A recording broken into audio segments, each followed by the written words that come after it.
Bonjour, dans cette vidéo, nous allons aborder la démonstration de la formule de la dérivée de la fonction carré.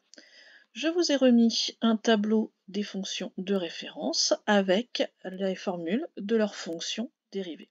Pour l'instant, ces formules ont été admises et en classe de première, nous avons des démonstrations obligatoires et la formule de la fonction carré est justement l'une de ces démonstrations. Commençons tout de suite donc par définir correctement avec l'ensemble de définitions notre fonction carré.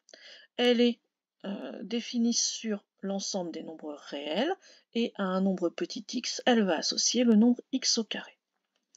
Pour démontrer que cette fonction est dérivable sur grand R, on va dire qu'elle doit être dérivable en chacun de ces points, c'est-à-dire admettre un nombre dérivé. Pour cela, on va revenir à la définition de ce qu'est un nombre dérivé, et pour cela, on avait besoin du taux de variation. On va prendre un nombre petit a réel et un nombre petit h réel aussi, mais différent de 0.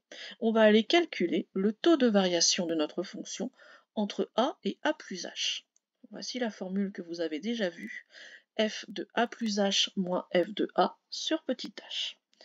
Or ici, notre fonction f est la fonction carré. Donc f de a plus h, on va remplacer par a plus h au carré. F de a, on va remplacer par a au carré.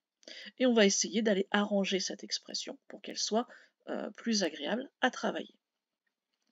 Ici, a plus h au carré, on va pouvoir le développer à l'aide d'une identité remarquable, a carré plus 2ah plus h carré, moins a carré sur h. Et on voit que les a carrés vont pouvoir se simplifier. Donc on va obtenir 2ah plus h carré sur h. Et comme h est différent de 0, je vais pouvoir simplifier par h. Il va me rester 2a plus h. Donc voici l'expression du taux de variation entre a et a plus h. Pour en arriver au nombre dérivé, on va prendre la limite quand h tend vers 0 de ce taux de variation. Donc ici, la limite quand h tend vers 0 de ce que je viens de trouver, c'est la limite donc, de 2a plus h. Quand h tend vers 0, il reste 2a. Donc, cette limite nous dit que en n'importe quel nombre petit a réel, je vais pouvoir calculer f' de a en faisant 2 fois a. Autrement dit, si on change de notation, si on prend x à la place de petit a, on peut dire que notre fonction carré est dérivable sur l'ensemble des nombres réels pour n'importe quel x de R, et sa fonction dérivée va être trouvée par la formule f' de x égale 2x. Voilà pour cette démonstration. On fera de même pour la fonction cube dans une autre vidéo. Au revoir.